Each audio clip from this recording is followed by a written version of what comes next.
we're exporting a whole lot of really bad and dangerous rhetoric, bad research, and unfortunately it's being picked up and amplified in other countries. Never forget the elephant in the room. It's actually such a big elephant that I don't think people can even breathe in that room. There's such a huge elephant. It's the number one preventable cause of death in Australia. So when you are taking a precautionary approach, when you're like, no, we just don't know enough, I just tell them, shut up, because that just I don't know is killing people right now. We're worried that, in fact, a lot of members of the public still think that using an e-cigarette is as harmful as smoking a cigarette. I mean, I have said that it would be tragic if smokers didn't quit and carried on smoking because they hadn't tried an e-cigarette, because they were worried about the safety of an e-cigarette. It's not about really quitting smoking. Their ideological viewpoint against vaping is so strong and so weird. Like, honestly, it's just weird.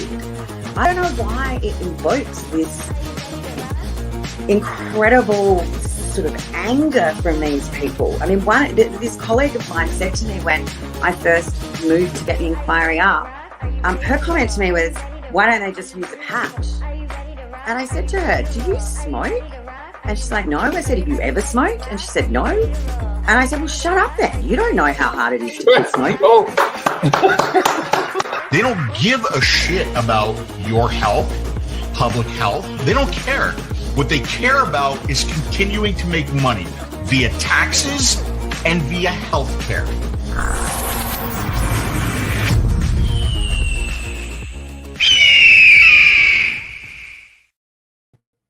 Well, happy Friday. And we're here with the show to have some fun and to just educate you and inform you. And otherwise, you know, Kevin and I just like to have, you know, conversations with each other and make you watch. But tonight we have the privilege and the joy of actually bringing a guest. You know, we've had some pretty good guests on the show. You know, we've had Samrat Chowdhury from INNCO. We've had Julie Wassner and Alex Clark from CASA. We've had, you know, Jennifer de Sangles Winstead, I can never remember what the order of her three names is. If she's in the chat room from the DIY community on, we've had Marwa Glover and just countless other amazing people on the show. And we've already had this guest on before, but he's so awesome that we wanted him on again. And we're going to talk about some really cool stuff. So tonight, Dr. Charles Gardner from INNCO will be on in just a little bit. But hey, I see there's people here. Let's say hello to some people. I'll start at the top. Hey, Rob Ramdisk and Squonkus and Omicidal and Mallory and Tom and Yolanda. And did I say Mallory? And Mallory and Tom again. There's some guy named Kevin Crowley here and Leanna and Skip. Hey, Skip actually woke up in time, Kevin. And Victor Altek and all you amazing people. Hello, howdy, and welcome. And Matt Wardell Kern. We are currently live on all of the medias. We're on the Facebooks and we're on the YouTubes and we're on the Twitters. So, hey, and Kristen Null Marsh has been on this show as well. She's in the chat room. Hello, Kristen Null Marsh. She's awesome. And there's a cool CASA thing going on for a petition. If you go to my Twitter or Kristen Null Marsh's Twitter or Kevin's Twitter, I'm sure Kevin's has shared it already. So y'all go and sign that thing because, you know, a lot of times we kind of blow off petitions because we really don't believe they do much. And in a lot of cases they don't. But this one has been vetted and researched and it's well written. And it looks like it, you know, a lot of these petitions are not well written. This one, well written. Go and sign that thing. Yeah. So, hey, Kevin. You know what? I don't even like you. I know you don't. I actually made a shirt. I saw that for you. And later on tonight, we might throw it on screen so people can see it. Almost made me cry. I made a shirt professing my respect and love for you by making a shirt with your favorite things that you say. Obviously, I don't even like you. And hashtag sign our amendment That's right. is on the bottom of it because I That's right. I think that's a wasted I effort know. there. But I know. It is. So Kevin, what I see that you've got the CASAD.org right to vape petition Yes. in your name as your Yes. name tonight. So your new name is CASA petition. I'm going to call you that for the rest of the night. It is for the night. That's fine. CASA petition. Yep. So what's up? What's going on? How you doing? I'm all right. I figured if I did that, if we didn't get a chance to mention it, you brought it up at the beginning, then that way they can see it, and I'll put it in the chat on occasion here and there. And then periodically we show tweets on the show. Yeah. That I'm would looking probably be forward. one of the tweets that I actually would have showed tonight. But You did good this week. I'm proud of you. Yesterday done I good. had an opening in my schedule. I had a couple patients that were unavailable, and I had time in my car because I was very far away from the house. And I said, well, you know what? Since I have some downtime here, let me go to Twitter and have some fun. Why not? And I enjoy myself on Twitter when I do get to go there. So Mark's listening, JD Bro put a really cool thing in the chat room before we bring our guest on. Let's show the JD Bro comment. It says, I was a smoker for 15 years.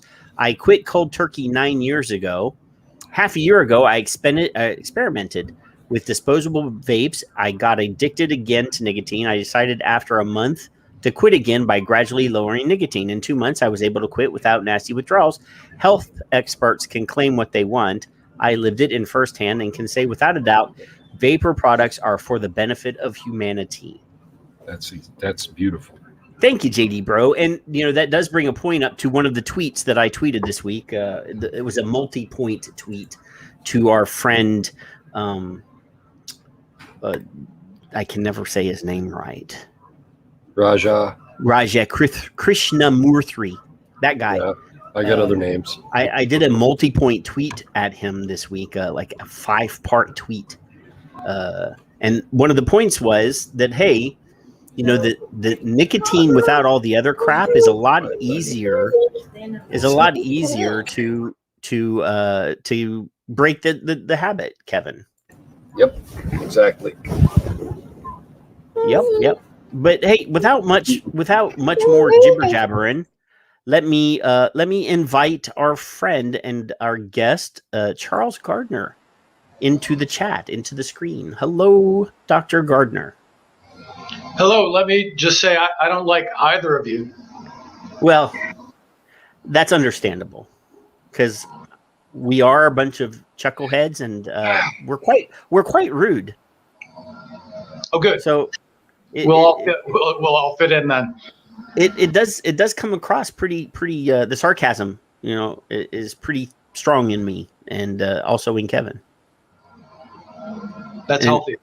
Yes. So sarcasm, humor, and in the context of what we might talk about, that's also healthy.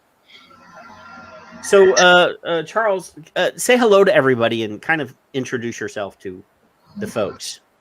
Hello to everybody. Hello, Skip. Hello, Mark. Hello, everybody else who I know and those I don't.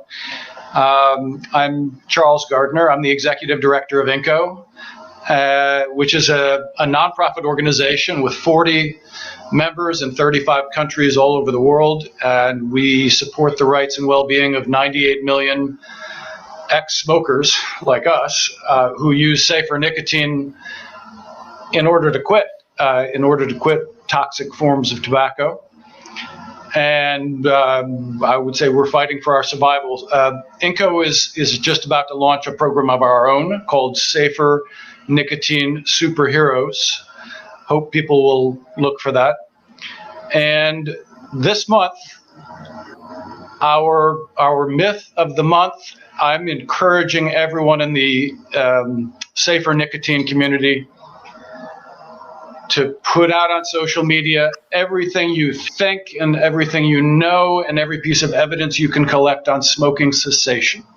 We decided to start with the first one and the big one because, for example, the Surgeon General of the United States says that there is insufficient evidence that e-cigarettes in general, help smokers quit. Well, as far as I count, I think I've counted all of them. There are 5.4 million of us in the United States, and probably about 20 million of us who have quit smoking completely around the world with just e-cigarettes. And of course, that's not the only safer nicotine option. So I think we are the evidence. Yeah. I mean, they call us anecdotes, though, Dr. Gardner. They say that our stories are unimportant. Yeah. And then they roll out paid children who claim that they had problems. Those are not anecdotes, though. Last year, I think it was last year, they had a special Senate Select Committee on Tobacco Harm Reduction in Australia. And one of the, they brought three consumers. During one of the days, they had three consumers come out and talk. And one of the politicians in the panel, who was obviously anti-vaping, repeatedly referred to the consumers as anecdotes. And it was shameful. But the chairperson of that committee has been a guest on the show, actually, Senator Holly Hughes, excuse me. Holly Hunter's an actress. But Holly Hughes actually is a vapor, an accidental quitter who was basically doing some research for herself and spoke to Colin Mendelsohn, and he walked her through the process. And she said, before you knew it, I wasn't smoking cigarettes anymore. I was vaping. So that was beneficial for, the vapors in Australia momentarily, because there are people there who, no matter what you say, will not accept any science, regardless of how much veracity and truthfulness and bulletproof it is. They will not accept it. So they're in an excruciating situation with the prescription model that they are going to have. Yeah, I know it very often to me feels like it's an emperor's new clothes thing. But I can see that the emperor is naked. But we've got a large number of people who just absolutely are convinced that he's draped in the most beautiful finery. Yep. One of the things that we talked about last week, actually, was we talked about a news piece that you were in, saying that it was time for everyone to sort of start talking about the benefits of nicotine. What good does it do? And there's significant amounts. I mean, if you do a little research and look at the work of Dr. Paul Newhouse at Vanderbilt University, who has done volumes and volumes and years and decades of research into nicotine, and he's actually in not a billion lives. You don't know nicotine. If you haven't watched that, it's worth looking at. I mean, and it's worth promoting to your people. We got to promote these things that we like outside of our circles. So, that film is the greatest benefit of that film is to get it into the eyes and ears of people that don't vape, people that don't know all this stuff already. If we're the only ones watching it, it's not really doing the work that it's designed to do. Yeah, I would strongly recommend people go to his website, and if one of you guys can put up the link to that website, it'd be interesting, because part of the website they had to close their trial because of the pandemic. But I assume they're ramping up again, and the website was designed to attract participants, and what they're looking for are people with early stage dementia. Now, if you think about it, the National Institutes of Health and the Alzheimer's Disease Research Foundation, or maybe it's Alzheimer's Drug Discovery Foundation, I think it is, they wouldn't have given him $3 million to do this study if there wasn't pretty convincing evidence that there might be something there. And what they're going to look for is whether nicotine patches or really safe nicotine may either delay the onset or alleviate some of the symptoms of early stage dementia. Yeah. But the website to recruit participants has to say the things that we all know. Nicotine does not cause cancer. Nicotine does. So it's very helpful, and especially seeing that from the perspective of somebody who's not one of us, an advocate, or not somebody on the other side of the equation, just laying out what the evidence really is. He doesn't have a dog in the race other than he wants to help people with dementia, and nicotine may, in fact, be beneficial there. Yeah, I mean, one of the things in the brain that's going on with people that have dementia is they have a deficit. Their body stops producing as much acetylcholine, and one of the things that we're finding out is stimulants like nicotine, actually, when they cross into the brain, actually do some of the work that acetylcholine would be doing.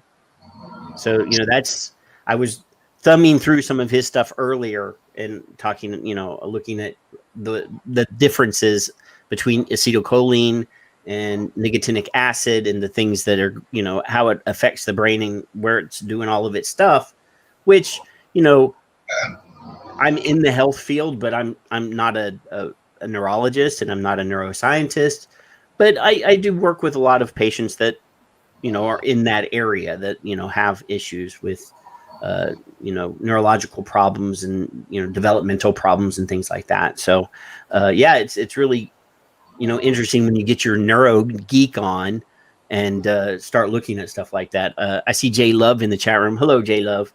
But yeah, so one of the things that I really wanted to talk about when we, invited you on the show, obviously we do want to still talk more about INNCO, but one of the things that we've been kind of talking about on this show is how the prohibitionists, the haters of any form of nicotine, the tobacco control folks, whatever you want to call it, and you and I kind of discussed this afternoon when we had our short little conversation, was one of the things that set me off was you said tobacco control tactics work, and then you went on to say in the rich countries, in the first world countries, quite well.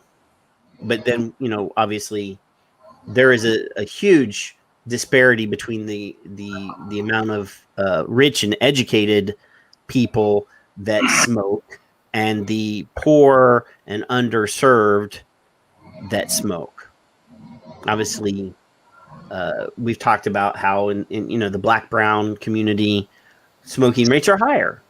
And, we also talked about neurotypical to neuronormative versus nicotine or versus neurodiverse people.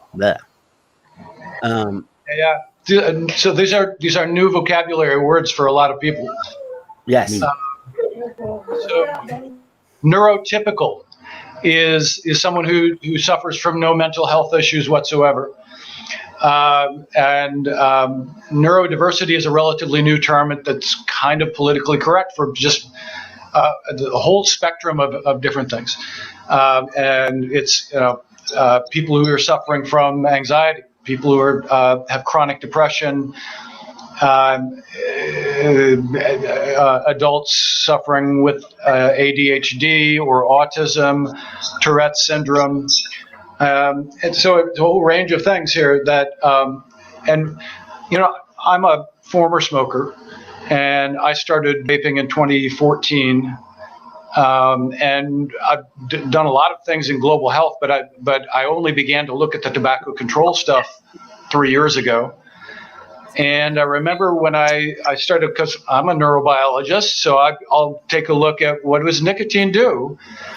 And first of all, I found it was very difficult looking through the scientific literature to find what I was looking for, which is, well, is nicotine therapeutic for anything? Does it actually have any health benefits?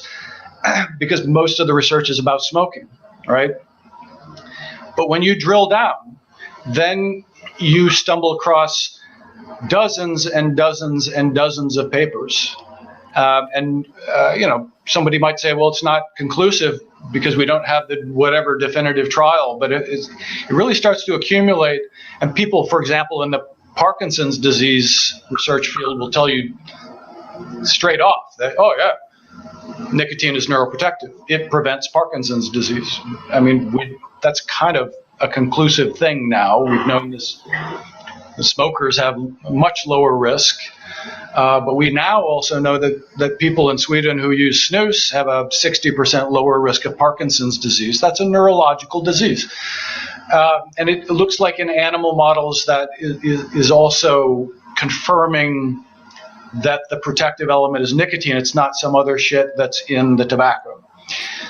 Can I say shit on this show? You actually may, and we appreciate it when you do, because that's a sign for us that we can also say shit.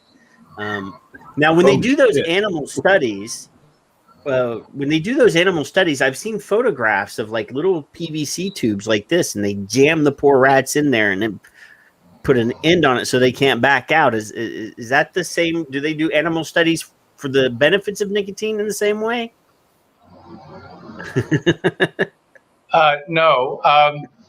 But I can give you one example, which is an exception to what I just said, which is, the only evidence.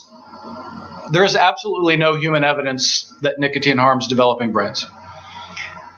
There is evidence in rodents that it causes changes in very young rodents, possibly given.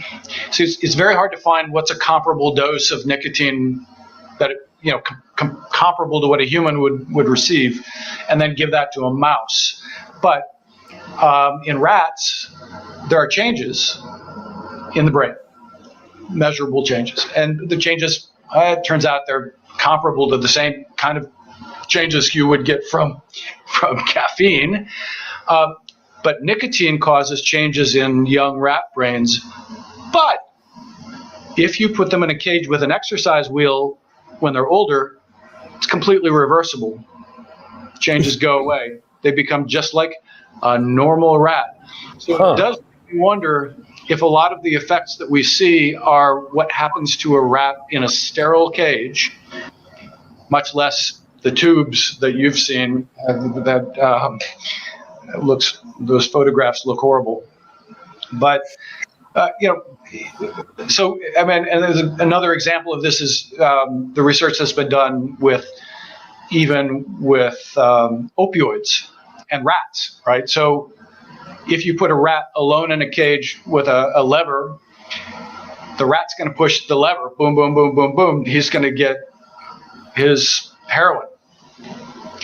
But if you put the rat in a cage with 20 other rats, some females, males, where they groom each other, where there's a lot of stimulation, social stimulation, and the lever is still there, they'll hardly touch it. Wow. A lot of what we think we know about addiction is based on rats isolated alone in a human invented sterile cage that may not. It's a bit like the praying mantis. You know, how the praying mantis cuts off the head of her husband after mating. Mm. They don't do that in nature. They only do that if they're stuck in a jar.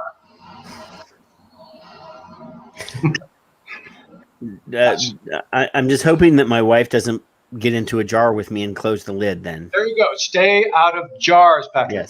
Yes. Well, it'd have to be a very large jar. But let's talk about magic mushrooms. Oh. Well, they're magic. So magic mushrooms contain a molecule called psilocybin that causes hallucinations, right? And that, as you and I were discussing a little bit earlier in the day, this has been known and used by people for thousands of years. Now, somewhere in the 1960s, the United States federal government decided that psilocybin and shrooms should be illegal. So they were made illegal. And the one consequence of that is for 3 or 4 decades, no research was done on psilocybin. Now, bear with me on this because I'm coming back to nicotine. Well, some brave researchers have started looking at this now. Oddly coincident with, didn't Oregon just make magic mushrooms legal? Yep. Right? They're not addictive. Nope. Right? They make you see the world in a slightly different way. I don't use them, by the way. But they make you see the world in a slightly different way. They don't make you high in the way that cannabis does. But so they do something to the brain. And it turns out one of the things they do to the brain potentially, and the evidence is increasingly strong on this, is help people with PTSD. Now that's something that would be a good thing. Yeah. Because there are tens of thousands of people, whether they were because of war or because of personal trauma and tragedy in their lives, a one-day guided counseling session with somebody who understands what's going on, and not so much psilocybin that you're seeing, pink elephants floating around the room, just a little bit. And there's dramatic recovery in a very substantial number of people. And oddly, setting aside PTSD, it also seems to be effective for smoking cessation with the same kind of one-day treatment. Well, we're only starting to know that now, but that research could have been done 30 years ago, and it wasn't done 30 years ago because Americans have this very weird attitude toward drugs. It's like it's a moral issue. And the now war on drugs, Here we get to nicotine. Now it does not intoxicate. Its primary effect on the brain is to slightly increase focus and attention, maybe memory. So it's another $10 word is it's a nootropic. Mm-hmm. So people in the biohacking community are looking at it as a way to enhance cognition, which is another community that we advocates need to start talking to because they don't have any of the hangups that tobacco control people do. But whatever it does, nicotine enhances cognition a little bit, but it also apparently has benefit for adults living with ADHD. Now that's 1 out of 32 adults. It's a lot of people. And a lot of them are self-medicating with nicotine, either the deadly kind, like cigarettes, or a safer nicotine, and they don't even know why. There is a lot of research on why it's extremely difficult for an adult with ADHD to quit. Mm-hmm. Because guess why? Because immediately they're missing something. But the drugs you can take for ADHD, they have a lot of side effects. So what if nicotine has a lot less side effects? And I mean safer nicotine. Nobody should smoke. That's not a good solution. It has side effects like cancer, heart, and lung disease, which are probably good to avoid. But so I'm cut to the short. We've missed out on decades of research that should have been done on the potential benefits of this natural product from a plant, where we could know a lot more today about its benefits for people living with Tourette's syndrome, bipolar disorder, schizophrenia. There's just scattered little papers that studied 15 people here and maybe 50 people there, but it's not conclusive evidence yet, but it is extremely strong. And as I looked at all of that evidence, it was like, wow, where was this? Even I, a former smoker, came to this with a lot of the hangups that people have about nicotine.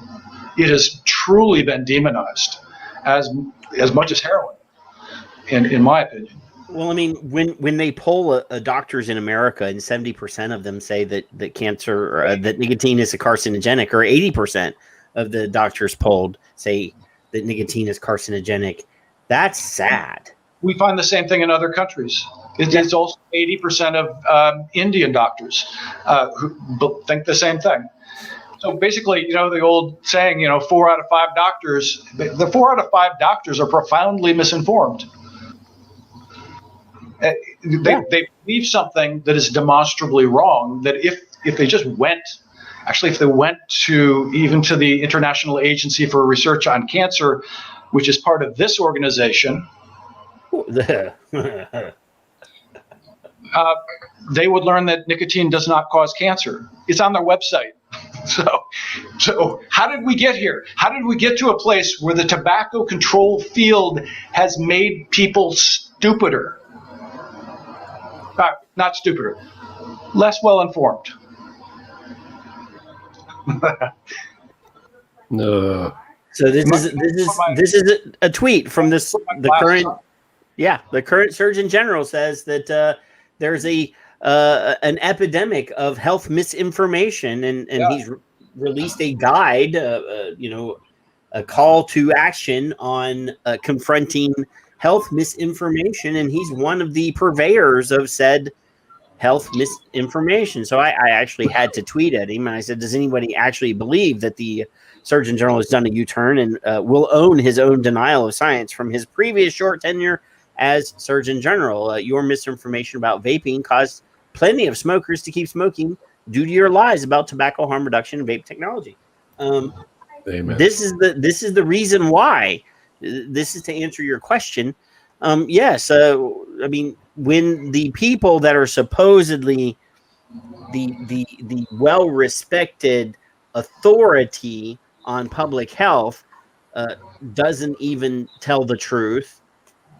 Yeah, I mean, this is not a new thing. I mean, obviously, psilocybin was rescheduled in the late 60s. And like you said, it caused all sorts of problems and then froze research into, psilocybin.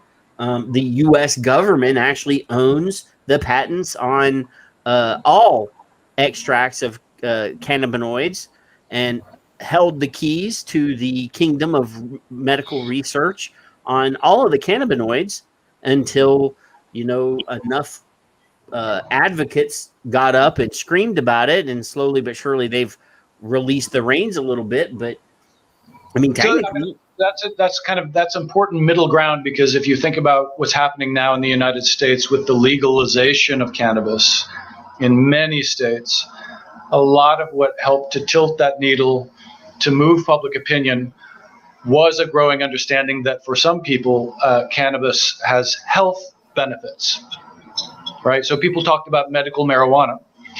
I'm not sure we want to talk about medical nicotine because smokers don't want to be medicalized, nor do we. But we can talk about the health benefits of nicotine, and it may help. It may help to tilt the needle. And here's the thing. We were saying earlier that tobacco control tactics actually do work, especially in countries that can enforce them.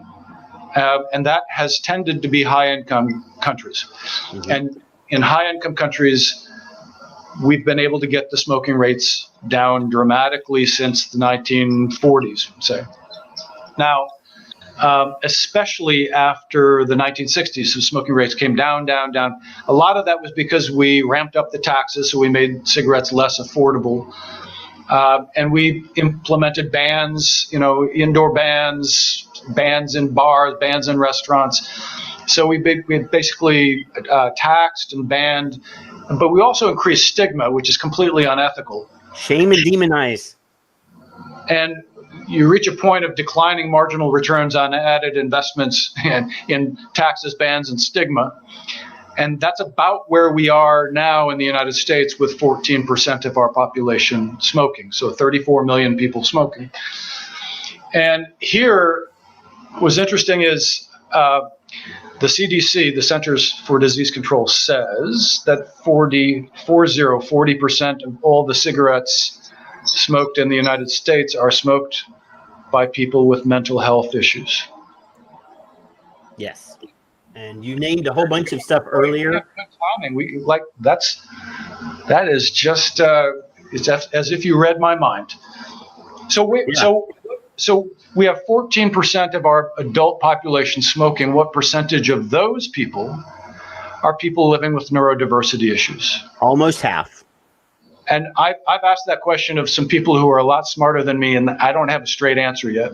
But I would guess you're probably right. I mean, that's a good ballpark guess, at least 40%. And so, there are people walking around that have undiagnosed issues. Billy Bob over there, he's got a bad temper, or that Agnes over there, she's always sad, or that guy over Skip's there, he's always talking moody. to himself. Skip's always moody. Kevin's always talking to himself. This discussion we've been having on social media recently about these issues, one of the things that I'm really moved by is that it's actually caused quite a large number of people to kind of come out.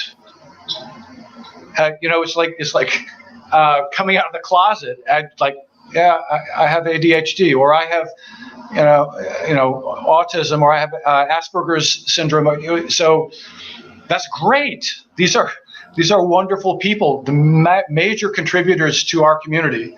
They strengthen us. They're wonderful people, and they are us. So the safer nicotine advocacy community has got to be a big tent, right? But it's all of these wonderful people, and this makes it much more of a human rights issue, much more of a social justice issue, and we haven't tapped those areas when we start talking to politicians or the media, or just talking to other people in the public. It's very definitely journalists don't get this.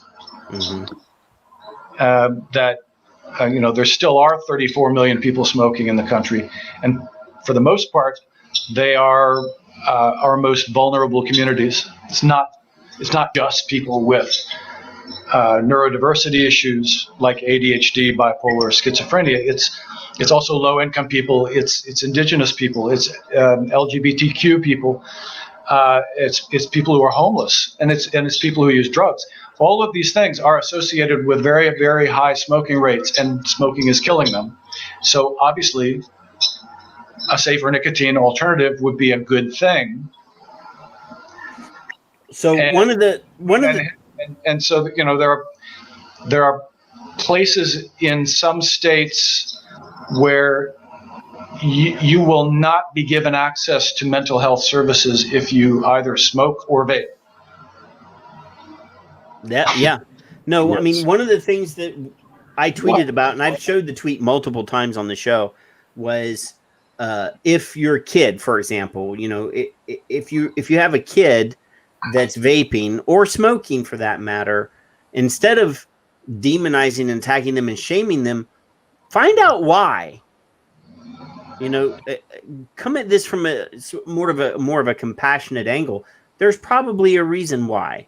We had Dr. Glover on the show 2 or 3 weeks ago, and she's talking about the increase in depression, the increase in suicide in Australia New Zealand, and it's so bad that the schools are creating suicide watch lists of students.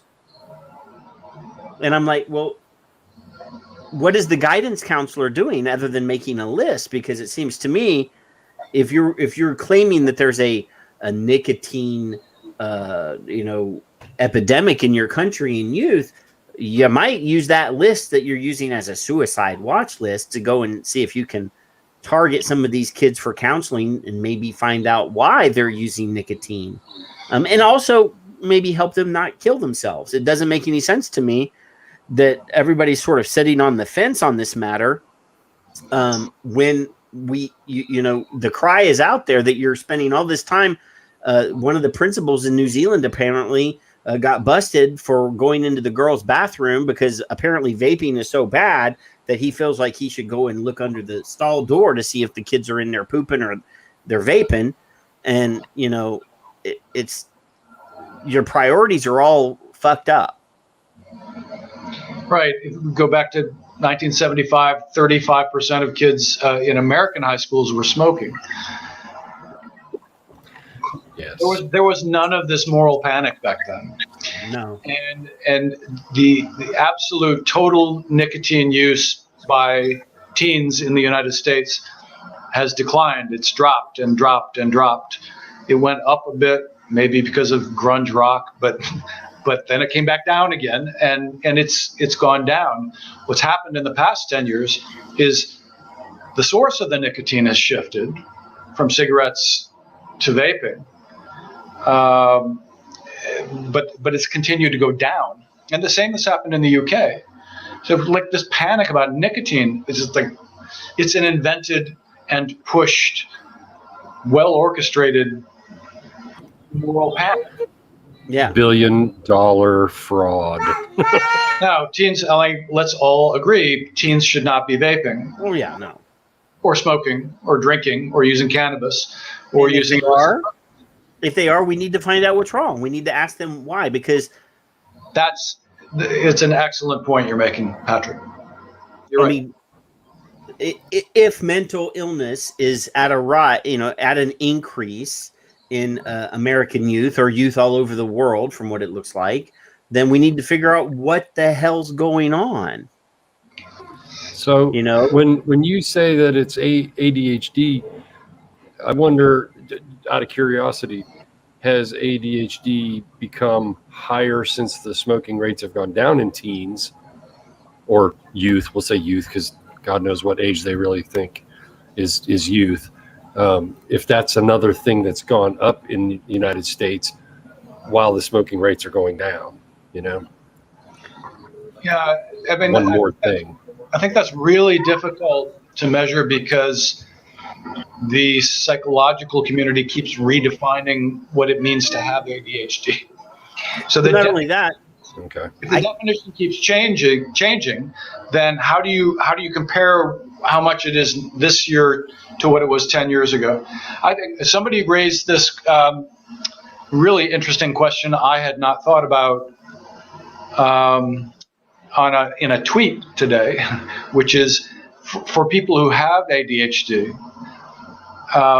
is there any evidence that if they use nicotine that they actually decrease their use of prescription ADHD drugs? Because, by the way, like 10% of American kids are taking daily medicine for ADHD. Methamphetamine. Yeah. There's amphetamines or Ritalin, and like maybe 9% are on anti-anxiety drugs. So we're worried about the 3 or 4% that are taking daily nicotine now. So it's like it's a little out of balance. But but it was interesting to think, well, if you use this natural product, would you be able to reduce the use of the big pharma products, which actually have a lot of side effects? Yeah, I mean, I can remember when ADHD was never even talked about. That, I mean, obviously it's been around for about 100 years, but it's been around forever. Well, yeah, but I mean, the medical community didn't first start really diagnosing it, and like the first records I can find are somewhere around 1902 was when it was first sort of described, but it didn't really start becoming a popular thing on prescription pads and in patients' medical records, except for like the last 20-30 years. So I don't know exactly how much research has actually been done on ADHD, because it's sort of a newer thing. I mean, obviously ADD, which is a cousin of ADHD, is also relatively new, because they just used to tell everybody, "Oh, that kid's hyperactive," Right. And now they're sort of fine tuning and they're sort of describing and researching. So it would be hard to do some sort of statistical analysis of whether there was an increase in ADHD diagnoses with the decline in smoking, because people might have been self-medicating, because we really haven't been in consciousness. I don't think nicotine makes I don't think nicotine makes your ADHD go away. No. I think it alleviates some of the symptoms in some people. But that's the most conservative interpretation of the research I've seen.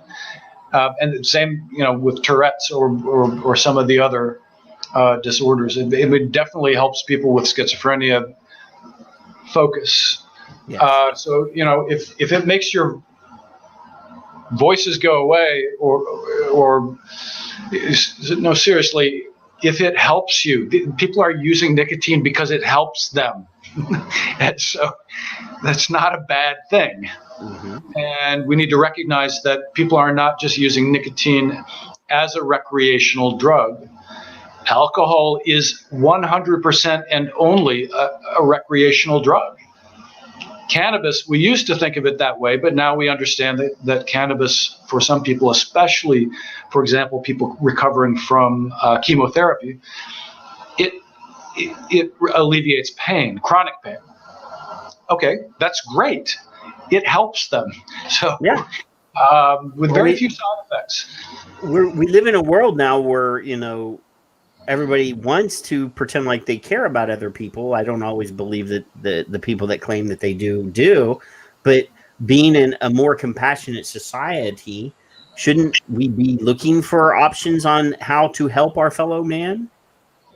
That would be an ethical thing. Yeah. I used to teach healthcare ethics at Howard University.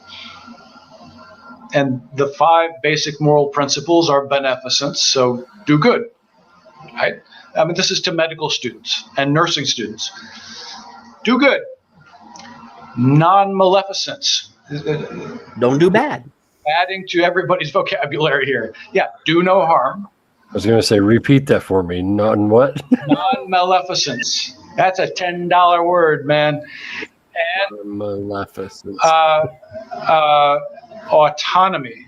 Now, autonomy is the interesting one to me in this tobacco control field, because autonomy is about informed consent, and it's about truth telling. These are packaged in a basic moral principle that should be and usually is taught to all medical students, nursing students, health technicians, and so on, and PT students, physical therapists, and then justice, which is treat everyone the same way. Men and women need to be given equal treatment, care, and people of different cultural backgrounds and different skin colors and different sexual orientations. They all need to be treated with equal respect. Justice. Right? So that's number 4. And then now here's the weird one. Utility was the 5th one. And utility is the greatest good for the greatest number. So I think for a lot of people in tobacco control, utility kind of trumps all the other 4. But in their mind of how they're interpreting that utility. So maybe the best way to help smokers is to kill tobacco companies. So that's going to be the goal, rather than trying to reduce tobacco-related cancer, heart and lung disease, which might be a different strategy. Yeah.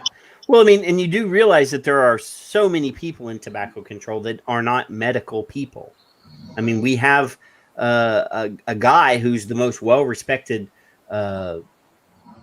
tobacco-controlled asshole in the world, who is a rocket scientist. I mean, wow. Stanton Glantz is his all right, he's an engineer, and he studied the engineering of the cardiovascular system, the heart. Well, that was later. I mean, initially his education was in standard engineering, mechanical engineering. I mean, and he's a fucking rocket scientist. We have a health minister in Australia who's an attorney, not a doctor. So, I mean, I think we looked just at the Australian, the makeup of the Australian health ministers, and none of them. There's like one that's like a PE teacher. And then the rest of them, there's like a vintner, there's, an attorney, none of them have any medical background, and they're medical, health ministers. So most of my career, I worked with governments and people and researchers in low and middle income countries. So I acquired some experience working with the ministries, especially ministries of health. And in low income countries and lower middle income countries where 80% of all the smokers in the world live, what was kind of surprising to me, the thing is, most ministers of health have no health background at all. And in some systems, like the Indian system, this guy was the minister of tourism 2 years ago, and now he's the minister of health. And they rely upon their advisors. So it was always more important to talk to the advisors. But this idea that the people who are making these decisions don't have knowledge has always struck me as a bit odd. And also, in many countries, being the minister of health is kind of the least prestigious of the ministries. In a parliamentary system, you would much rather be minister of tourism, frankly. Yeah. More money. Trade, of industry, of or even agriculture. Yeah. That's sad. Well, it's very sad. Yeah. I mean, health is important, but it's seen as a drain. So I mean, most governments see their health expenditures as a net drain on their economy. So it's a loss.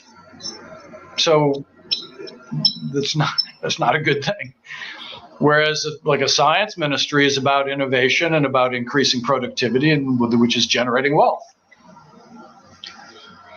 And that's what the government is looking for, is what's bringing in more money for their country. So, yeah, I mean, that's why we see countries like India, China, Malaysia have the government monopoly on tobacco. They own the tobacco companies. So I can't remember the numbers, 15 or 16 countries either completely or partly own their own tobacco companies. And all of them are welcomed with open arms at the special meeting that happens under the Framework Convention on Tobacco Control every 2 years. They're delegates, and nobody has a problem with that. But half of those countries are among those that have banned e-cigarettes. Yes. It's a weird coincidence. Yeah. So I can tell you also, by the way, in the United States, if you just do a breakdown by states, remember states are the laboratory of the idiocracy or of democracy. I mean, and the 5 or 6 states in the U.S.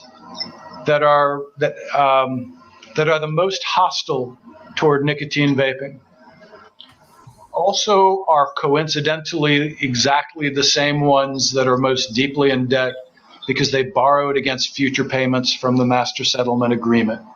And also, coincidentally, most dependent on cigarette syntax revenue. Mm-hmm. This is, I mean, I don't believe any state senator wants to kill people. This is not what I'm saying. But I think that what we've got right now is a failure to communicate. Conflict of interest. It's from a great movie, by the way.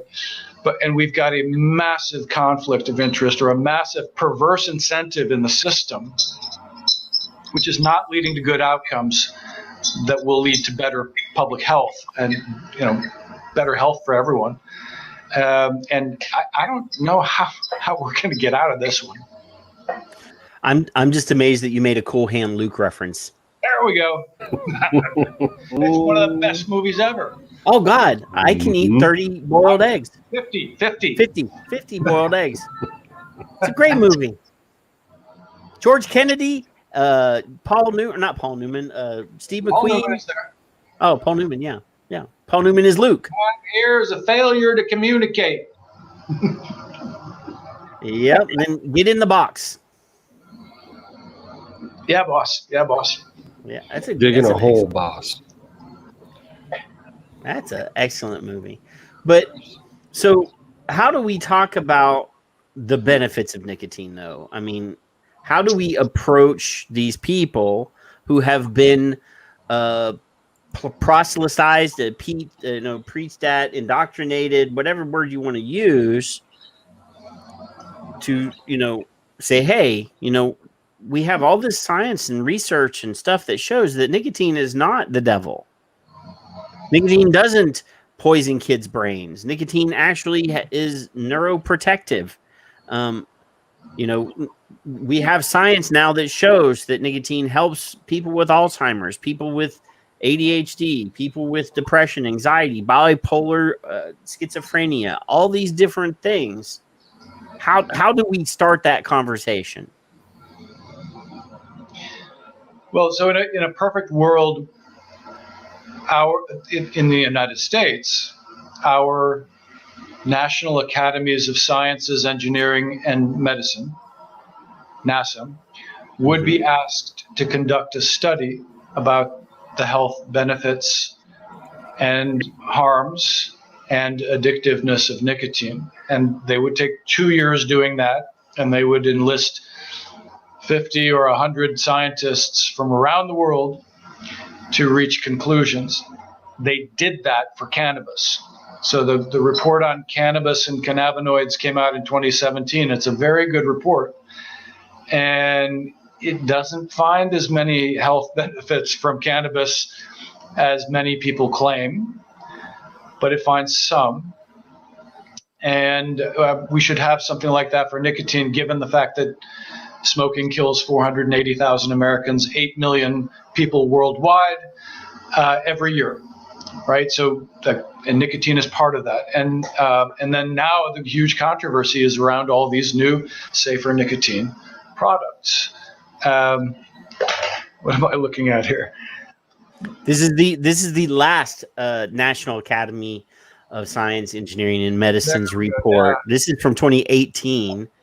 Right. Says, where they basically said, hey, there are a lot of benefits with e-cigarettes. There are some negatives, and this is not a simple black and white thing. They said e-cigarettes cannot be simply categorized as either beneficial or harmful. And then obviously then they go down into the exposure, nicotine, so forth and so on. Then, there's a whole section here on harm reduction, which is, kind of nice. But then they use words like secondhand exposure. There is no evidence available whether or not e-cigarettes or e-cigarette use is associated with intermediate cancer endpoints in humans. Right. I mean, that's for every positive thing they say, there's we don't want to be the one. This is like when a lower court refuses to pick up a case because they don't want to set precedent. This is what NASEM has done, is they've sort of said, oh, there's some good things, oh, there's some bad things, but we're not going to be the ones to say we're not going to be the ones that stick our neck out on the block. The evidence is inconclusive that you've stopped beating your wife. Yes. So they were extremely conservative, and a lot of new evidence has come out since that report was produced. 4 years old. So it's 4 years old. It's old, and there have been hundreds and hundreds of studies. The amount of money that's pouring into e-cigarette research now is incredible.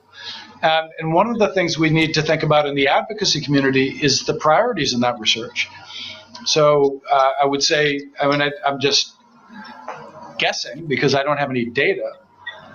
So this is my evidence-free estimate, which is 95% of that research is all focused exclusively on trying to find a harm. So if all you have is a hammer But your question was how do we get the discussion going again? So that was in my perfect world. We would have a new kind of report, and it wouldn't be about e-cigarettes, from the NASM, from the National Academies. It would be about just nicotine and its potential health benefits for all of these things that how effective is it for weight control? We do have an epidemic of obesity in this country, and I'm not looking at you, Patrick.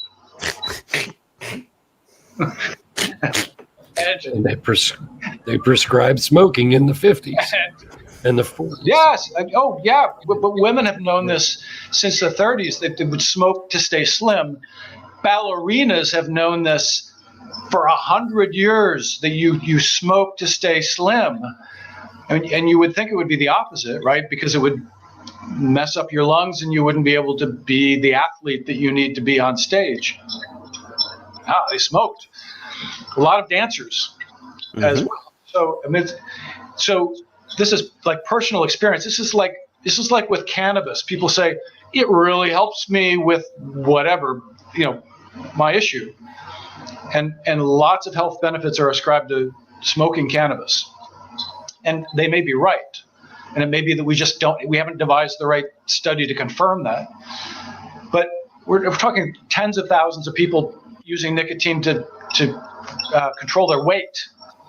Well, weight loss, man. So we haven't even talked about that. And if that were true, but then you've got people on the other side saying, well, but experts disagree, which is a kind of typical merchants of doubt tactic. And the same will be said for nicotine benefits in Tourette's syndrome, ADHD, autism, bipolar disorder, schizophrenia, et cetera, et cetera. In fact, a lot of research is looking at cross-sectional studies that find associations and trying to claim that nicotine causes those things. They want to when that rolling. Logic says that people with those things are using nicotine because it helps them, so we're going to face that. But one of the ways to deal with this is to get people to tell their personal stories. I should be the last one to ask anyone to do that. Why? Because an adult living with ADHD is already stigmatized. Or any of these other issues. You have enough stigma to deal with, and now you want me to go out in front of a camera or do something with reporters and confess that I use nicotine, the demon drug, to help me.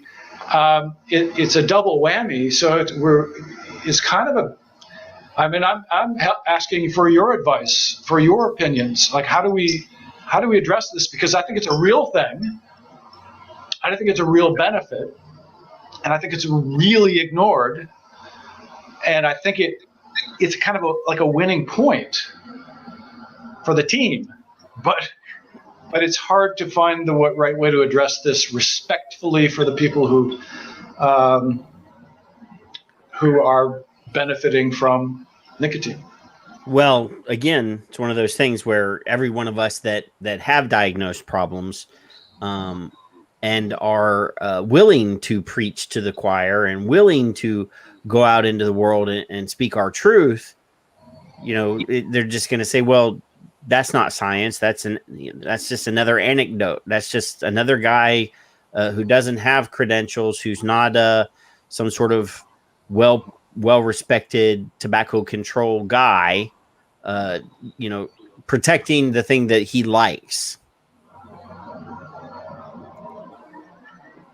That's literally the we have to, I said a while ago, we had Eliana Rubashkin Goldberstein. She's got 3 names. We had her on the show, and I said, the problem is I think that a lot of times we put the wrong people on the stand to fight for vaping, and that we should build an army of scientists, an army of researchers who, at a moment's notice could be, obviously now during the Zoom era of legislative sessions and of, hearings and things like that, everybody can attend via Zoom. That era is going to continue, by the way. Yeah. People have got into the habit. They've realized that we can do that. And we don't have to uproot and fly to other cities to be present at one of these meetings. This is a dramatic transformation. I think that's going to be with us from now on. I mean, until our technology fails us. Well, yeah, that is doable. That is very possible. We did have technical issues earlier today, matter of fact. So, and we sort of do this. We haven't hit a gamma ray burst or what is it? A solar coronal ejection. Ejection. Yes, ejection.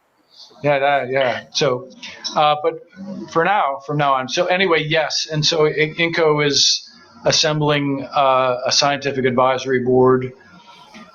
It will be some of the usual suspects and some not, and an increasing number of scientists are coming over, and far more scientists in the tobacco control field than anybody actually realizes are very, very sympathetic to tobacco harm reduction. They're just not willing to say it yet. Right. Well, the climate right now is so bad that they feel like they would be ostracized, not invited to meetings, not invited to review articles, and so they would basically, like, it's the modern equivalent of being burned at the stake. They'd be like smokers. Stigmatized. Yeah.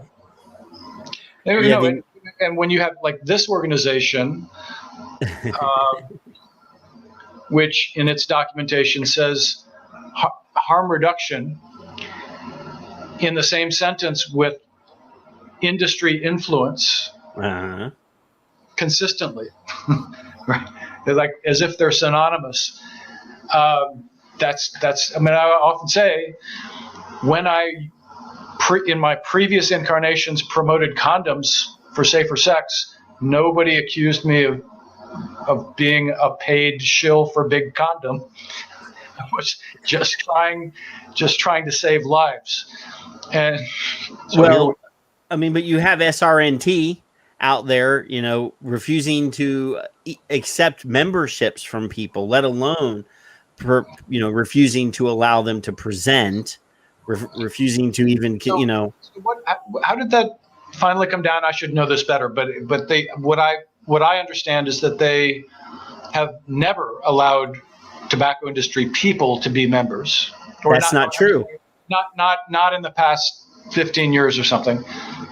Now, correct me when I finish, but the new policy is that they will not allow any employee of a tobacco company to attend the meeting. Right. They have not clarified whether that includes vape companies that don't make tobacco products, and because they don't know yet, they haven't figured that out. They actually did. The current president of SRNT did release a statement saying that. Obviously, Dr. Glover, her membership was refused. She was not allowed to renew her membership. Their claim in the statement was that a lot of their dedicated members quit the organization because of the allowance of having people that have ties to tobacco companies to be member or to be allowed to present at their event. So, my reply has always been, it doesn't matter who paid for the science. If the science is good, it will bear scrutiny. So what you're afraid is that some tobacco company is going to research something or pay a scientist to research something, and it's going to be good science, and you won't be able to retort it. You won't be able to, contradict it or find errors, and that you're going to have to accept that there are scientists out there who can do good work, even if their paycheck comes from a big tobacco company. Or that's what it looks if they like. get it, they get it in advance so they can take the narrative and give it out the way they want it. Well, but the science is the science. It doesn't matter who reads the science. If you publish the science and it bears scrutiny, and people can look at the experiment that you did or the science that you did and see that there's no errors and flaws in it, or that they can't immediately, say, hey, this is bad because it's not true. Then they have to be willing to accept the fact that, oh, well, this science is good. The science can be fudged. Yeah. And some people who well have had their papers retracted because they fudged results. No. For example, that heart attacks can occur, 10 years in the past if you start vaping now. But the science needs to be replicatable. It needs, it needs to be transparent and open. And the thing that has really changed is that both the vape industry and the tobacco industry, which are not the same thing, are regulated now in countries like the United States and many other high-income countries. And because they're regulated, they actually have to do that research. They're required to do that research by the regulators. And the problem with the tobacco industry 30 years ago was that they did research, sometimes really good research, and then they kept it hidden because the findings were stuff they did not want to be made public. And Stan Glantz became famous because somebody leaked a lot of those documents to him. So he had all these documents showing that they had the research findings, and they knew one thing, and they were telling the public and they were telling Congress and politicians a completely different thing. So they were lying. Now we have the opposite. They're required to do the research, and they're trying to make it public and transparent. And almost every scientific journal is refusing to publish it. And they're not allowed to go to the meetings, the scientific meetings. Yeah. It's crazy time. And then when they do actually, find a way to pay somebody to publish their work, then they get criticized for paying for a journal to publish their work. I hate defending Juul. I don't like a lot of the things the company has done. I will say the technology is good. It works. It does what it's supposed to do. Just management of the company made some poor decisions. And whether that was out of malice or stupidity, I will withhold my opinion on that. But the only way, we had Dr. Glover on the show. She is the section head, or she's had something to do with the Journal of Harm Reduction in the tobacco harm reduction section of the Journal of Harm Reduction. And she's having, a hard time finding scientists that are willing to do peer review, that are willing to stick their neck out and sign saying, hey, I read it and I, think the science is good, or I read it and I think that, she's having difficulty just getting papers reviewed. Right. That's the thing is, scientists, like, you said a while ago, there's a lot of people in the tobacco control that are afraid of what would happen if they came out and said, hey, nicotine's not bad, or nicotine is decent, or, nicotine does good things, because they're afraid of what would happen to them in their career. They could lose tenure. They could, whatever, the horrible things that academia can do to you if you're the nail that stands up. Yeah, can we paraphrase Martin Luther King or something? Like, people should be judged by the content of their character and not by the science they produce. The 6 degrees of separation they have with having ever looked sideways at at somebody who walked into a room who happened to work for a tobacco company. But Maria and I faced the same thing. She's had it much worse. And the personal attacks on her are reprehensible. Yeah. And this is largely because she accepted funding from an independent foundation, which is a very controversial foundation, which itself has accepted funding from a tobacco company, which I would never defend, but they happen to be the one tobacco company that's moving fastest and appears to be the most committed to shifting to safer products. And like maybe they decided it would be a good business model to stop killing their customers. Yeah. And this starts to become plausible. But now we have these people in the tobacco control field who are fighting a battle that was more appropriate 30 years ago. And they're just ramping up the extremity of their fight at a time when the world is shifting. And I would say most of us in the safer nicotine advocacy community, I know this based on my own surveys of the community, most of us don't like Juul for obvious reasons. They screwed up. But I'll agree with you. It's a good product. It's only helped like 1 million American adults quit smoking. That's a thing. That's it. Yep. But most of us really don't like the tobacco industry.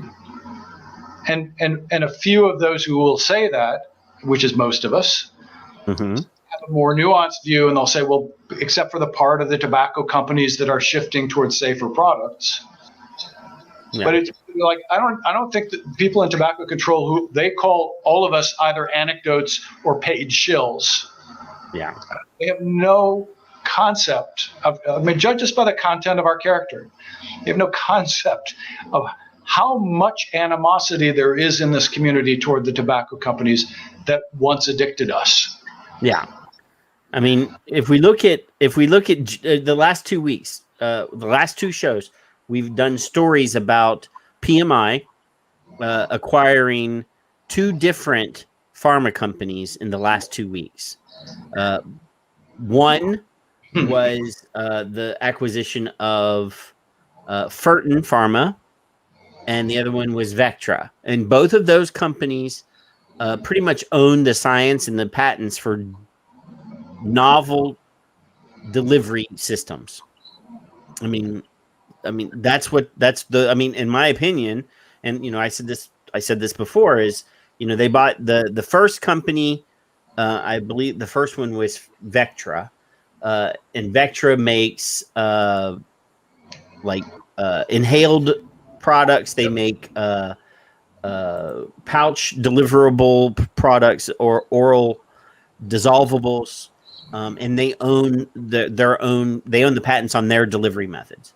And Fertin is also has their own, again, novel delivery science. And it seems to me that it's simple math. 1 and 1 makes 2. That they're buying these companies specifically for the science and the patents on the delivery methods of the things that they're doing. And that seems to me, for a company that produces a product that is maybe the least perfect way to deliver nicotine into the body, they're looking at better ways to deliver nicotine into the body. Yeah, I mean, if I were to make a prediction 50 years from now, they're not going to be tobacco companies. They're going to be pharmaceutical companies. It's just going to be a very, very different thing. Think about a soldier exposed on the field to an inhaled toxin from the enemy. What if you had a thing that you could just inhale that counteracted it? Think about all of the medicines that could be delivered through the airways, through your lungs, instantly to the body, to the cardiovascular system, to the brain, that could actually save people's lives. You just made me remember a science fiction movie from the late '80s called Screamers. Knew you were going somewhere. And the main character, Peter Weller, it's based on a Philip K. Dick novel. I probably have it right there, but in the movie, one of they're living on a radiated planet or something, and they have different colored cigarettes to deliver the medicine to prevent the exposure from killing them. I haven't seen that. It's called Screamers. It's Peter Weller. Screamers. It's another remarkable thing is how many of us in the nicotine vaping advocacy community, men and women, are geeks and love science fiction. Isn't that interesting? Yeah, no, I mean, it is funny. I mean, Phil and I do a sci-fi show every once in a while. It's been a while, but the COVID has messed up our schedules. But yeah, I mean, I was looking at Michelle Minton on Twitter, not to go on a tangent, but Michelle Minton asked for suggestions for a horror movie list, and Greg Connolly and I both jumped in with a list of great classic B grade, B movies from the 80s and 90s or 80s that she hadn't seen yet, and yeah, we're always willing to lend a helping hand when somebody asks for help on, how to find good horror movies. I've been watching a lot of old schlock science fiction movies. I actually bought Invasion of the Body Snatchers today. Which one? The Donald Sutherland, the second one. The first one is great, but the second one is greater. And then the remake that they did, the third version of that, with Tom Cruise's ex-wife, Nicole Kidman, is awful. So, I mean, that's an interesting kind of melding of horror and science fiction, isn't it? Yes. Well, and The Thing, John Carpenter's The Thing, is quite possibly one of my favorite movies of all time. Really? Yes, I love that movie. Go back and watch that again. That's a schlock movie. It's perfect. The quintessential B movie, right? Well, I mean, yeah, it made a lot of money. So it was a B movie, but John Carpenter's The Thing, obviously, at the time didn't make a lot of money, but once it became a cult film, then it made a lot of money. The original Terminator was a B movie. Yes. James Cameron started out working for Roger Corman, so yeah, I mean, that's a perfect match. He went to school. He went to school on B movies. I've been watching some Corman movies, and lately I've been watching a bunch of old John Wayne movies. Oh, the Duke, man! I had no idea. I really like John Wayne now. If you really want to watch a John Wayne movie that'll make you do a double take and scratch your head, find the film. He did a Genghis Khan. He played Genghis Khan. Find that film. Is he made up so he looks Asian? And you couldn't do that now. That wouldn't be but you actually have to watch that movie. Is that actually a good movie? No, but you have to watch it anyway. No, my favorite John Wayne movie is a movie called They Were Expendable. It's about PT boats in World War II. Excellent movie. Saw it. Excellent film. I have to say, I have a real sweet spot for a completely inappropriate today kind of movie called The Quiet Man. That's a great movie. I get what you're saying. I get what you're saying. It's a great movie. I mean, all of those movies. I was watching a Sean Connery 007 movie, and in the movie, he grabs a woman and forcibly kisses her. Couldn't make that movie today. And not be, I mean, the hero of the movie, sort of forcing himself on a, I mean, obviously she surrendered herself, but yeah, you're like, you couldn't do that now. This is James Bond. Yeah. there were different games and different expectations in the 1950s and 60s. Yeah. So, Charles, we're going to have to invite you back on again at some point. And yes, The Cowboys is an excellent film. That's also, it's a John Wayne Western. It's one of the later films where he's older and he takes a crew of teenagers as his hands, and they're doing a cattle drive across. Obviously they got to get the cows to the railhead, and throughout the movie, they're being chased, and at the end he dies, and the kids have to as one does. I like the younger John Wayne better. By the way, Cowboys and Aliens, I may be the one person on earth who thought that was a really good movie. I liked it. The Jon Favreau, he's the director of that movie, and he knows how to make special effects look right. Like, if nothing else, that it's a pretty film to watch. And if you like watching Daniel Craig and Han Solo duke it out in cowboy clothes, then it's a good movie. All right, gentlemen, it's been a great pleasure to talk to you. I have enjoyed it for a second time. We've lost track of the time. Yeah. And now the conversation is meandering into the silly area, maybe we should close it up. What do you think? One more thing before we go. Kevin threw your Twitter into the chat. Over the next bit of time, INNCO is putting out there's a mission statement, and as you said a while ago about spreading the cessation stories and the tobacco harm reduction messages. Follow Charles, follow INNCO, and even we spend a lot of time talking about Twitter on this show.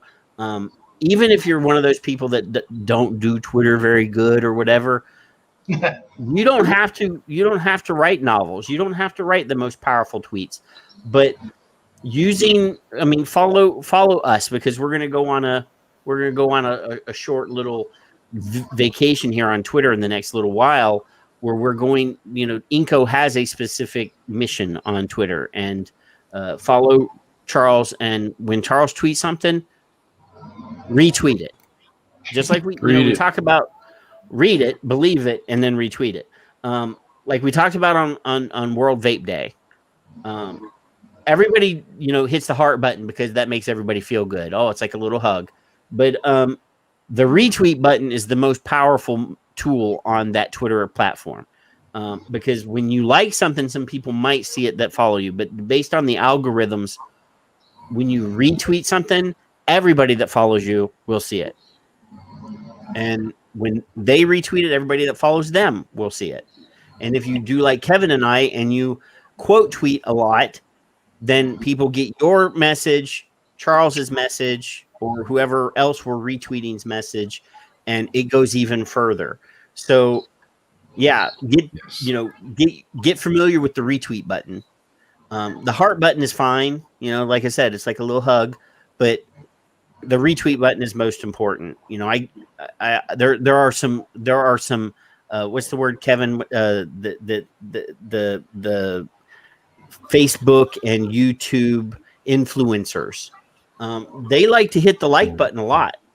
Hardly ever do I get a retweet from an influencer, because I don't know if they're afraid to retweet something that I say, because sometimes I might say, sarcastic or rude things.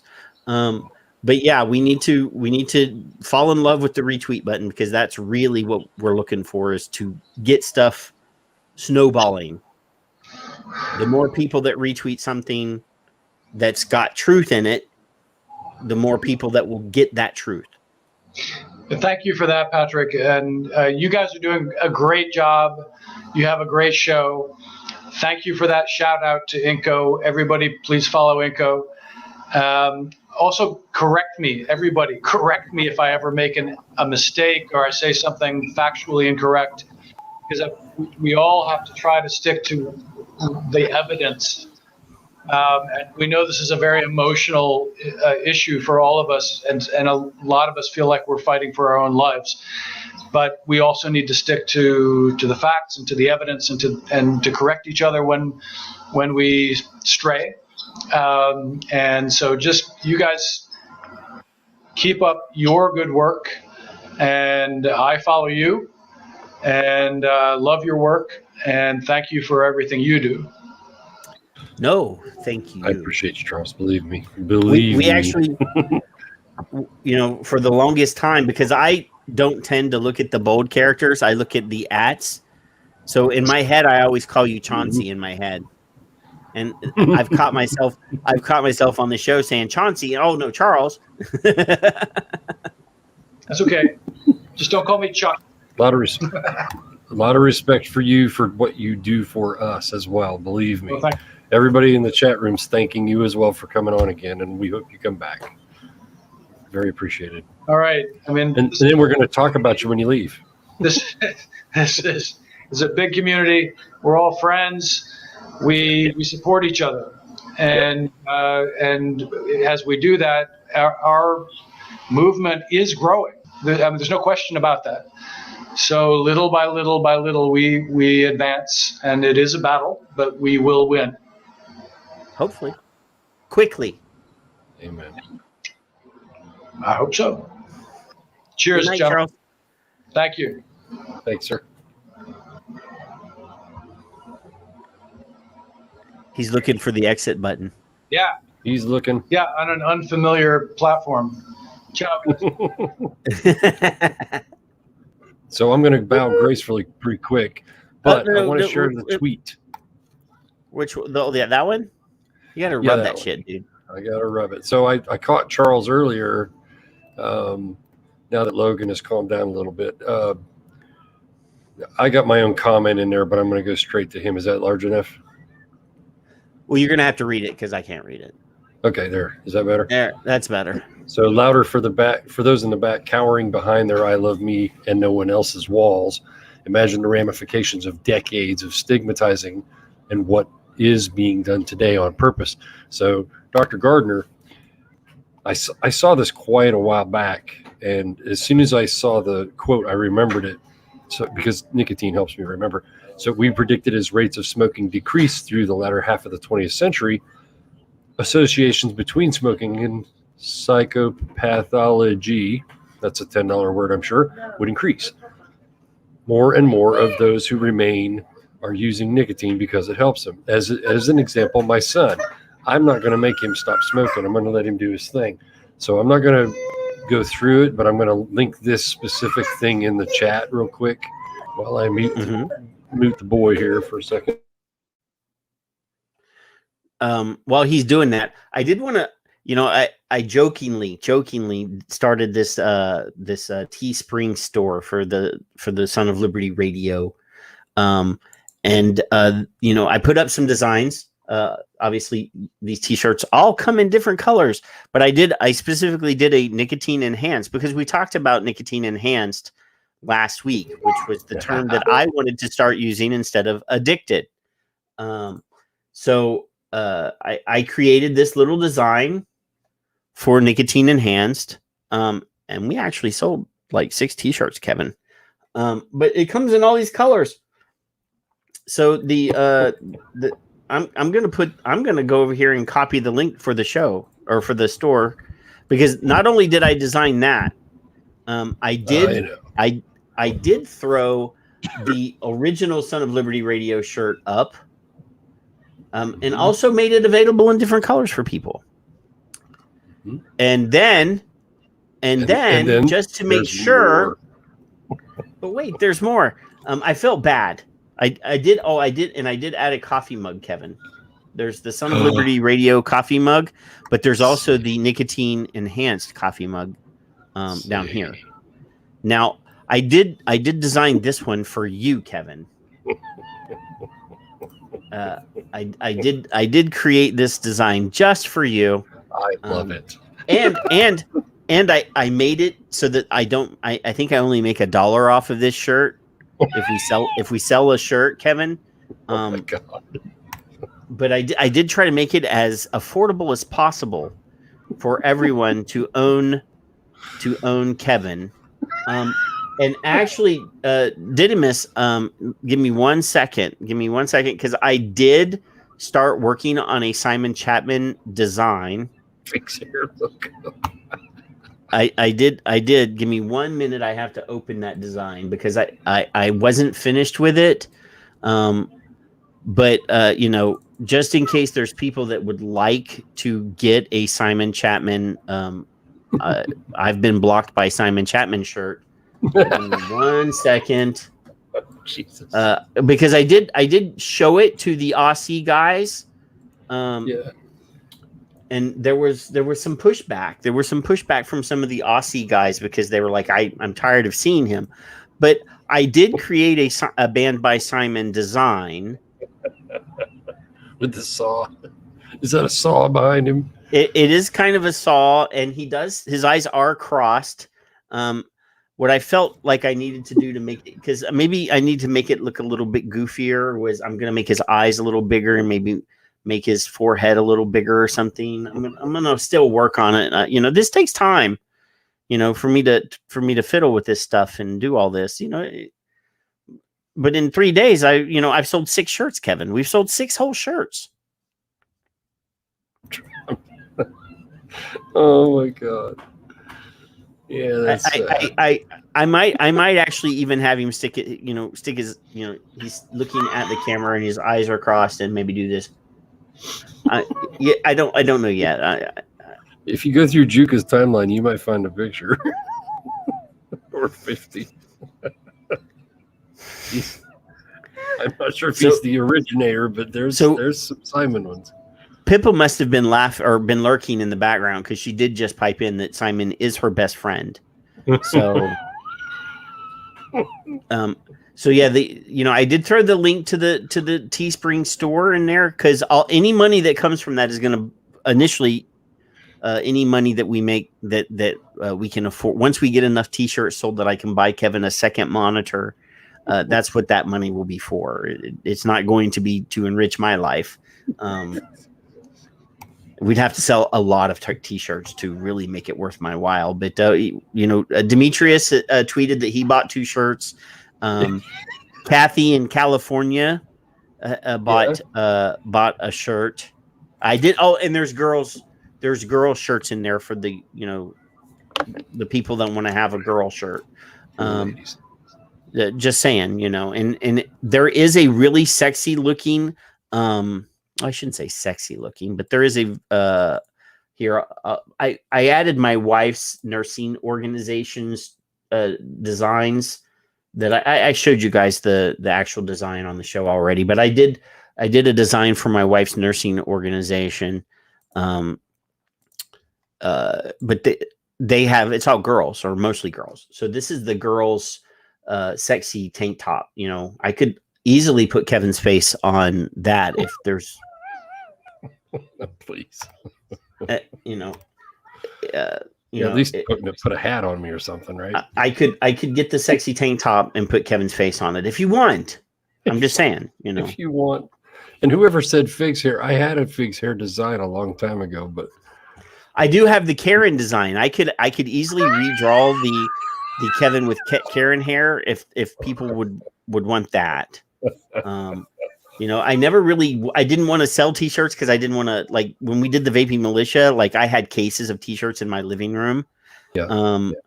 This way is much easier. I can throw the designs on a website and have y'all buy them if you want them. So yeah, that's one of the reasons why I never did it. Oh, though, Kevin, I did this for the girls for the nursing org. I could put your face on a pair of bike pants if Oh, Jesus. Well, Deemy's got to have one of them then. I could easily throw your, I don't like you. And if I shape it right, then the word bubble would be right there. Right there on the ass. Yeah, okay. Yeah. So I do want to point out our girl Yolanda, one of my participants in the Voices of the 5% study, has really been going through the ringer as far as mental health goes. specifically uses tobacco as a mental health management tool. So that's where my son is, in my opinion.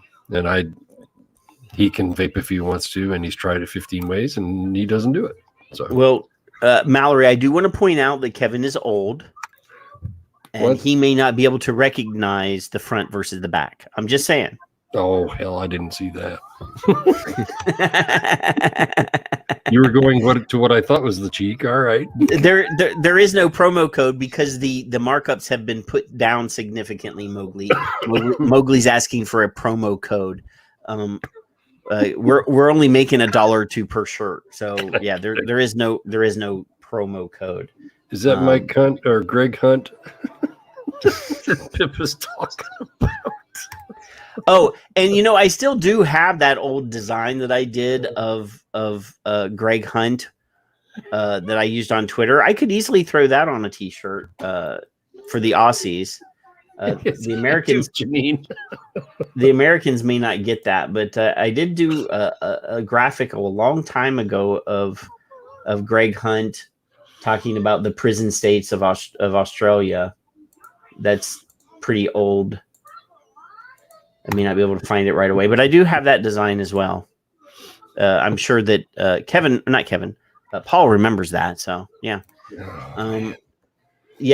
Charles obviously didn't want to stay very long tonight. It's Friday night, and he's young and up and coming young man. And Kevin actually has something to do in the morning, and I do as well. I have to be nice tomorrow, and I want it on the record that I'm going to be nice tomorrow. Well, tomorrow you should be nice. I know what you're doing tomorrow, and you need to be nice for that. Obviously.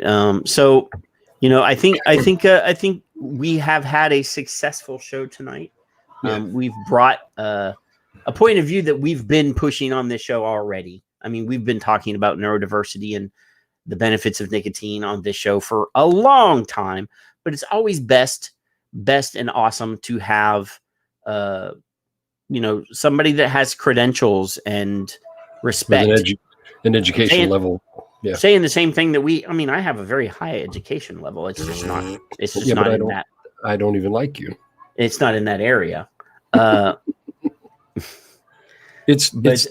It's a refreshing thing for the audience to look at better faces than ours. That's damn straight. I still, Alex. I think Alex Norcia is like, I think he's ghosting us, Kevin.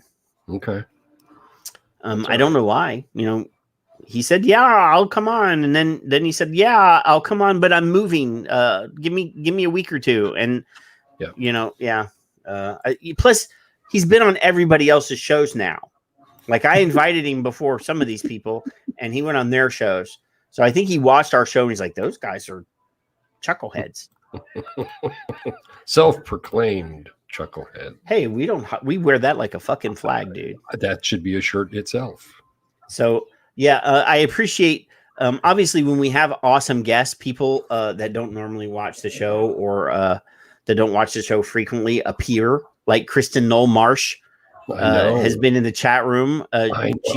She's been participating in the Facebook and the YouTubes. So we love her to death, but she is well more respected than us and smarter than us for sure. Well, definitely you for sure. So I'm all right with that. Yeah, well, it's true. I don't even like you either. Right, that's right. Yeah. But so Kevin, what do you want to say goodbye with tonight?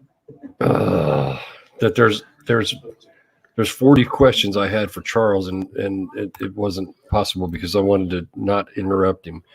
The things he's gonna have to come back. The things that people have gone through, like now I'm looking back thinking about what my dad was doing, and he smoked all those years, and I'm going, Skip, as long as we have her, I think in the chat room still shared her experience. What Charles said was, if more people can do that, because you're so, in my assumption, told this is who you are, what you are, and it's not necessarily true, in my opinion. And you become empowered to do so, and more people do it. Skip said after she did it, others have been doing it. She saw, excuse me, I didn't see it personally, but that's amazing because more people experience the same things and are afraid to say anything. Yeah. And I understand that. I completely understand it. It's not something people want to talk about. They want to keep it back. But you know what? With my son with being schizoaffective, I've had to explain to him that it's a medical condition. Mm-hmm. It's not your whatever people think you are. There's medication you're taking to balance you out, to make you somewhat stable. That's the medication. You wouldn't take medication if it wasn't a medical issue. So brain diseases, Alzheimer's with the wife. You take blood pressure for blood pressure. You take whatever for whatever. It's all the same crap, and people just pigeonhole people into something that they're not, but they become. Oh, he's the crazy guy over in the corner. He's just super hyperactive, like you said earlier.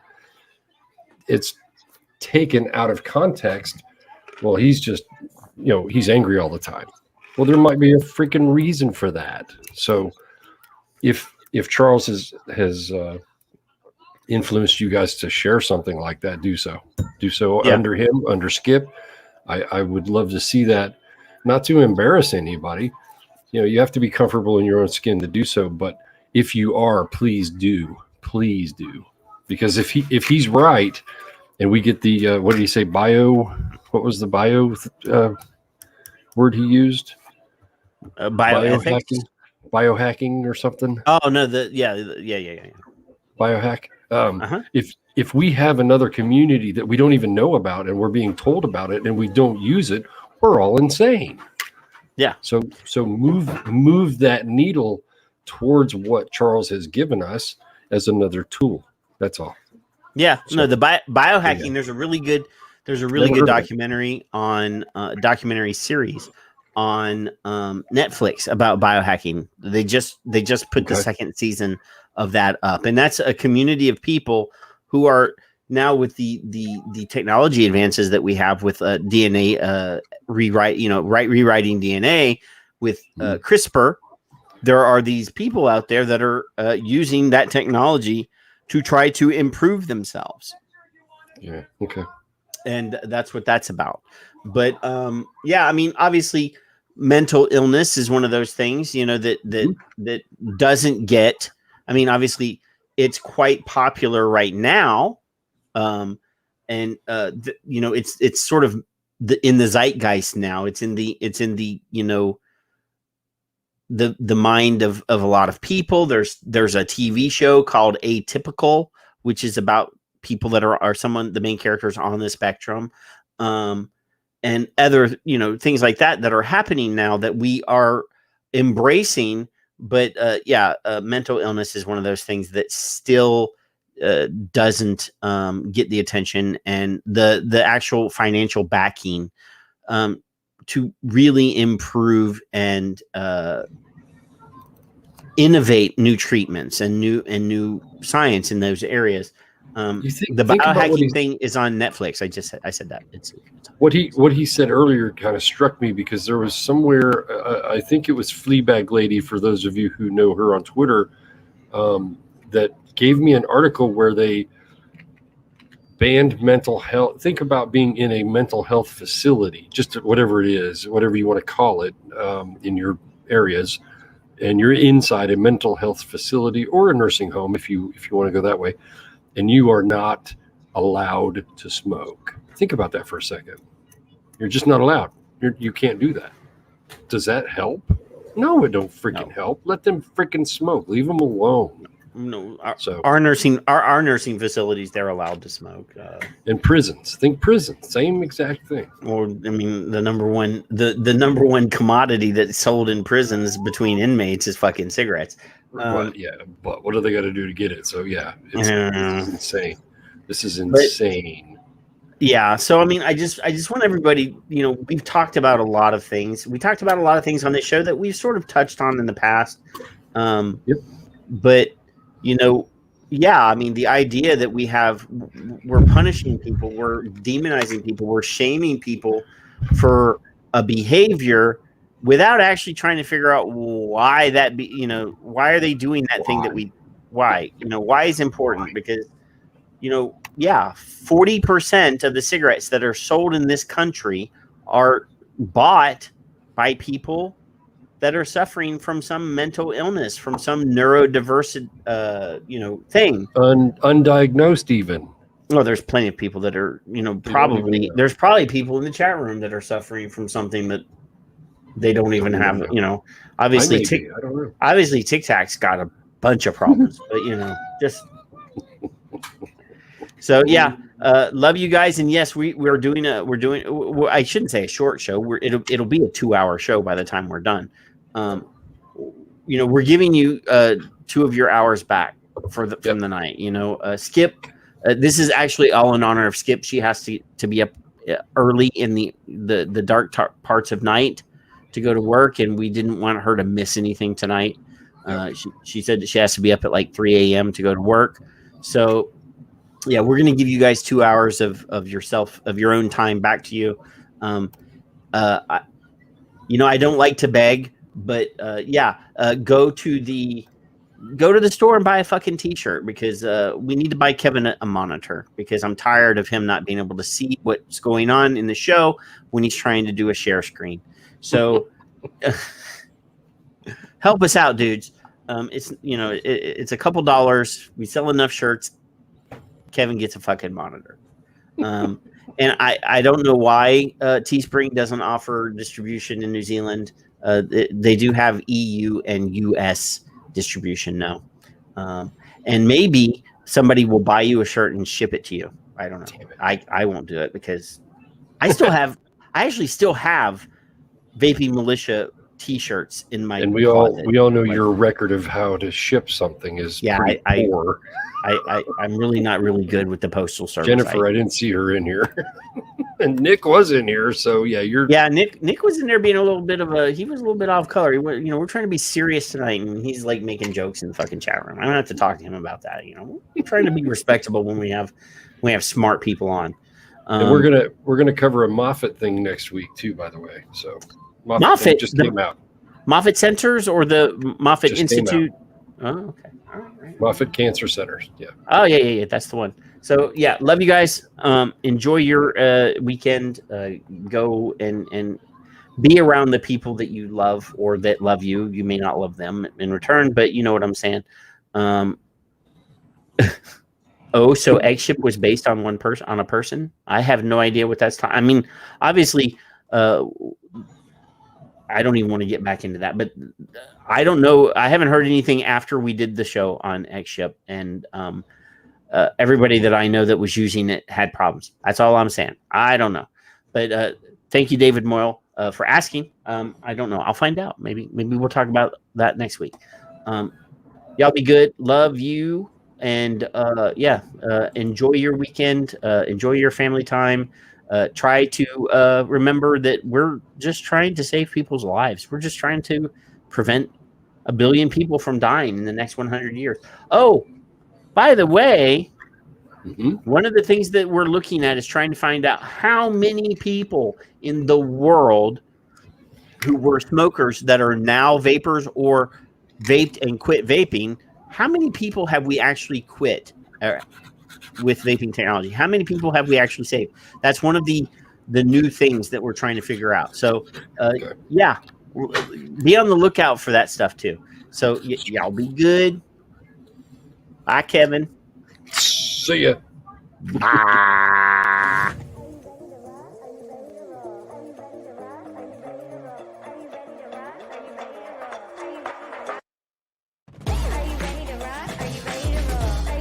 We're exporting a whole lot of really bad and dangerous rhetoric, bad research, and unfortunately it's being picked up and amplified in other countries. Never forget the elephant in the room. It's actually such a big elephant that I don't think people can even breathe in that room. There's such a huge elephant.